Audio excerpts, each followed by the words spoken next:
Soy Iván Meini, profesor de Derecho Penal en la Universidad Católica del Perú. Actualmente soy profesor principal y jefe del Departamento Académico de Derecho.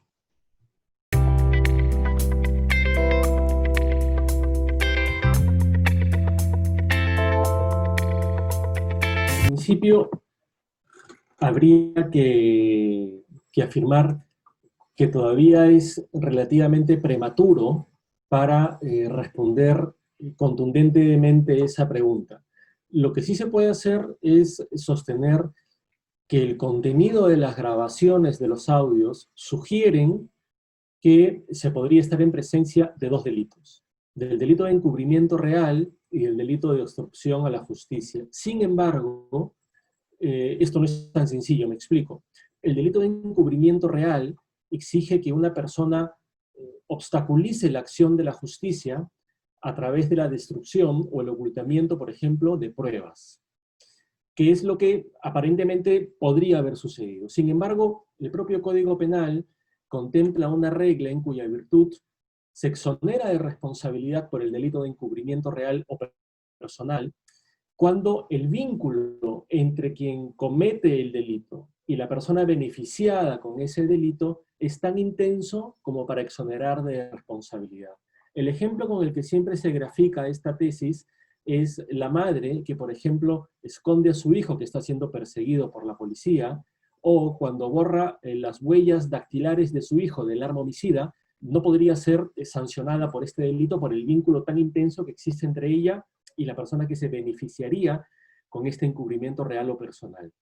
Aun cuando el Código Penal no contemple una cláusula similar para el caso de autoencubrimiento, esto es, cuando la persona que perpetra el encubrimiento real, la obstaculización de la justicia, el ocultamiento de pruebas, es quien se va a beneficiar de esa conducta, uno podría, en derecho, hacer un razonamiento más o menos de la siguiente índole. Si ya para un tercero que tiene un vínculo íntimo con el beneficiado se le exonera de responsabilidad por encubrimiento, podría sostenerse que también para el propio sujeto que se autoencubre. Sin embargo, esta tesis, aun cuando ha sido discutida en la doctrina nacional y extranjera, nuestra jurisprudencia no la ha asumido. Aun cuando haya sido invocada en algunas causas penales, nuestra jurisprudencia se ha decantado por no considerar la atipicidad o la impunidad del autoencubrimiento, aun cuando es una tesis que habría que discutir. El otro delito que parece estaría ahí es el delito de obstrucción a la justicia. Sin embargo, lo que los audios nos han permitido conocer es solamente una parte de este eventual delito de obstaculización de la justicia. ¿Por qué? Porque este delito requiere no solo que se induzca a una persona a modificar su testimonio, a entorpecer la justicia, sino que además requiere, según la ley penal vigente, que se haga a cambio de alguna contraprestación o de un beneficio, o se coaccione o amenace a la persona. Y el contenido de los audios, al menos hasta donde se han podido conocer, solo versa sobre una conversación en donde habría la intención de ponerse de acuerdo para buscar una versión que deslinde sobre tales responsabilidades en una investigación.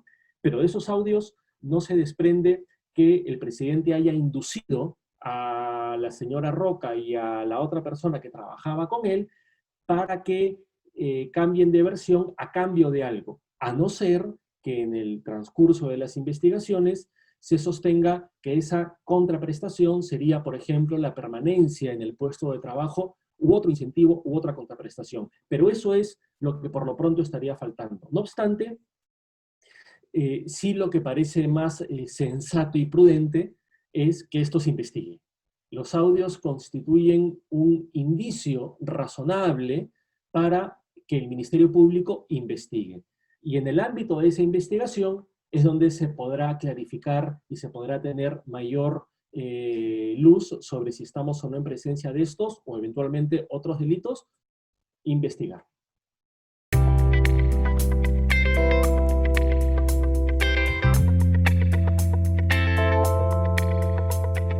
según nuestra jurisprudencia, y cuando digo nuestra jurisprudencia me refiero no solo a la jurisprudencia de la Corte Suprema, también a la del Tribunal Constitucional, y a la jurisprudencia de la Corte Interamericana de Derechos Humanos, que resulta vinculante al Perú, por razones evidentes, tiene que distinguirse.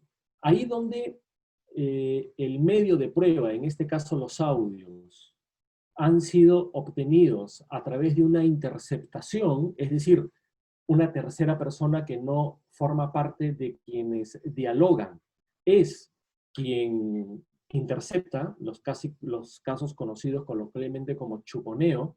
En esos casos, aun cuando el contenido de los audios verse sobre delitos, la Corte Interamericana de Derechos Humanos y el Tribunal Constitucional Peruano y la Corte Suprema sostienen que eso es prueba ilícita, porque vulneraría el secreto de las comunicaciones, la intimidad, habría sido obtenida a través de una interceptación ilegal y, por tanto, a través de la vulneración manifiesta de derechos fundamentales. La interceptación es prueba ilícita y no puede ser incorporada válidamente a un proceso. Cuestión distinta es si el medio de prueba, los audios, han sido registrados por una de las partes que participa en la conversación, como parece que ha sido. Aun cuando en un primer momento la señora Carmen Roca haya negado ser la autora de esas grabaciones, parece, por sus comentarios posteriores y por la forma como se están conociendo los hechos, que ella habría sido. En ese supuesto, en que ella, una de las personas que participan en el diálogo, haya sido quien registra esos audios, entonces nuestra jurisprudencia sostiene que ahí no se estaría afectando el derecho a la intimidad ni el secreto de las conversaciones, porque sería una de las personas, uno de los interlocutores. Eso es lo que sostiene la jurisprudencia. No digo que no sea criticable, cuestionable o debatible. Estoy intentando dibujar simplemente el estándar de nuestra jurisprudencia. En esos casos se sostiene que si el contenido de los audios versa sobre aspectos íntimos de la persona, de su vida privada, que están cautelados por el núcleo esencial del derecho a la intimidad, por ejemplo, que una de las personas diga que es infiel, utilice términos peyorativos o lisuras, o comente que consume alguna sustancia ilegal o psicotrópica, eso en tanto no tenga relevancia pública y quede dentro del ámbito de la intimidad, no podría ser utilizado como prueba lícita, no podría ser incorporado válidamente al proceso. La excepción es cuando el registro es producido por una de las personas que participan en el diálogo y el contenido de ese registro, de esos audios, se refiere a hechos de relevancia pública. En esos casos, la jurisprudencia dice que lo que hay que hacer es ponderar los intereses que podrían alcanzarse con la difusión y utilización debida de esos registros versus otros derechos que estarían ahí afectados, sobre todo de las personas. En este caso, pareciera que, a juzgar por el estándar y por la línea jurisprudencial de nuestros tribunales, si la señora Carmen Roca es la que ha grabado esos audios, y en tanto el contenido de esos audios, o lo que importa es que harían referencia, o que están haciendo referencia a que tres personas se pongan de acuerdo en cómo declarar de manera unívoca en una investigación sobre hechos que revisten notoriedad penal, eso tiene relevancia pública y, por tanto, bajo una ponderación, siempre digo, según el estándar de nuestra jurisprudencia, podrían ser utilizados como prueba lícita. Digo, no obstante ello, hay que reconocer que esto es controvertido, es debatible, porque en el fondo, la razón que subyace a esta tesis de la ponderación es que ni siquiera en el domicilio o en el ámbito de trabajo, en la oficina, en una conversación íntima, uno puede estar seguro de que no lo están grabando y que esa grabación no va a poder ser utilizada.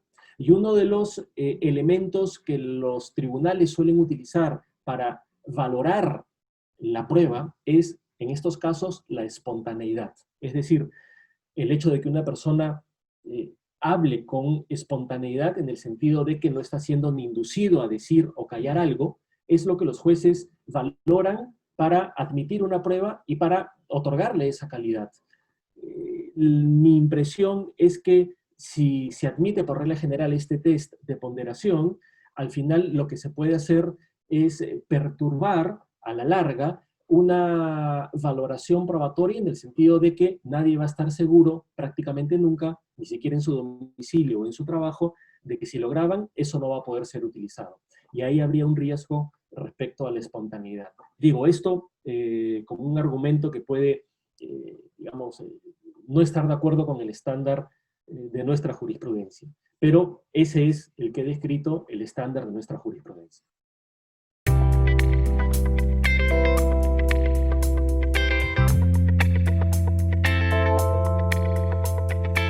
En principio, el que el Pleno del Congreso del día de ayer no haya aprobado la moción de vacancia al presidente no debería ser ni determinante ni tomado en cuenta para responder esa pregunta. Porque el eventual delito que una persona en ese contexto haya cometido no depende del voto del Pleno sobre la moción de vacancia. Dicho esto, diría que lo que se conoce hasta ahora, a través de las declaraciones que varias personas han dado, incluso el señor Merino, presidente del Congreso, es que él, y a través de su edecán, se habrían comunicado e intentado comunicar con altos mandos de las Fuerzas Armadas. Esto es absolutamente fuera de lugar, digamos, eso ya es evidente, es evidente. No existe ninguna razón para hacerlo. Sin embargo, sostener que ese tipo de contacto, absolutamente fuera de lugar, constituye delito de sedición, no es del todo correcto. El delito de sedición tipificado en el artículo 347 del Código Penal establece una pena para el que, sin desconocer al gobierno legalmente constituido, se alza en armas para impedir que la autoridad ejerza libremente sus funciones. Por tanto, hablar de este delito implicaría un acto de alzamiento en armas, cosa que no se ha dado, felizmente. El delito de conspiración, que es un delito vinculado a la sedición, al motín, a la rebelión, se regula en el artículo 349 del Código Penal y sanciona a las personas que toman parte en una conspiración para cometer rebelión, sedición o motín. Es decir, la conspiración es cuando dos o más personas se ponen de acuerdo, en este caso, para cometer el delito de sedición. Habría que sostener entonces, para afirmar que se habría cometido el delito de conspiración, que esas comunicaciones entre el presidente del Congreso, el señor Merino, su edecán y altos mandos de las Fuerzas Armadas han tenido como finalidad por parte de todos los interlocutores perpetrar luego un delito de sedición. Y lo que se conoce es que quienes desde el ámbito de las Fuerzas Armadas han dialogado con el presidente Merino han rechazado desde el principio cualquier insinuación o cualquier escenario que no sea el estrictamente constitucional. Por tanto, y creo que sí vale la pena decirlo, en este caso los altos mandos de las Fuerzas Armadas se han comportado con absoluta diligencia, han informado a su superior jerárquico, que es el ministro de Defensa, de esas llamadas o de esos intentos de comunicación, con lo cual no se podría hablar de una conspiración. En este caso, las Fuerzas Armadas han actuado ajustadas a derecho, respetando el orden constitucional. Por tanto, no sería posible hablar aquí de una conspiración para la sedición ni de sedición misma. Tengo la impresión de que esto simplemente es un absoluto desatino del presidente del Congreso, que no tenía razón de ser, pero que no tiene consecuencias penales.